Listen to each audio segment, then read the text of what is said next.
BNP Awami লীগের মতো ভুল করলে মরবে।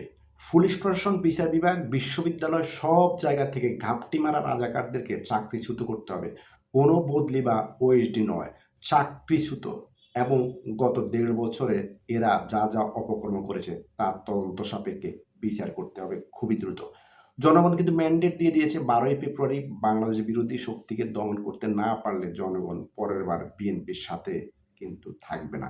এটা আপনাদেরকে বুঝতে হবে। পলিটিক্যাল কারেক্টনেসের ফান্দে পড়েন না। শক্ত হাতে ডিসিশন নিতে হবে। শিবিরের সাপ্লাই চেইন, কোচিং সেন্টারগুলোকে সাইজ করে দিতে হবে। এগুলোর প্রত্যেকটা প্রশ্ন ফাঁসের সাথে যুক্ত। অভিযান চালান, প্রমাণসহ হাতে নাতে ধরে আইনি প্রক্রিয়ায় সাইজ করেন এবং সংসদের প্রথম অধিবেশনেই ধর্ম ব্যবসা ও রাজাকারগিরি নিষিদ্ধ করার প্রস্তাব বিল আকারে আনেন।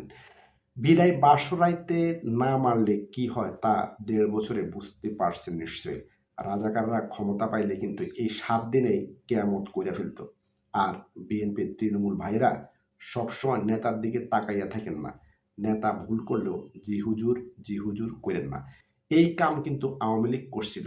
শেখ হাসিনা যাই করত, যাই বলতো সেটাতেই জি হুজুর কইরা কইরা ফুঙ্গা মারছে রাজনীতি আর দেশে।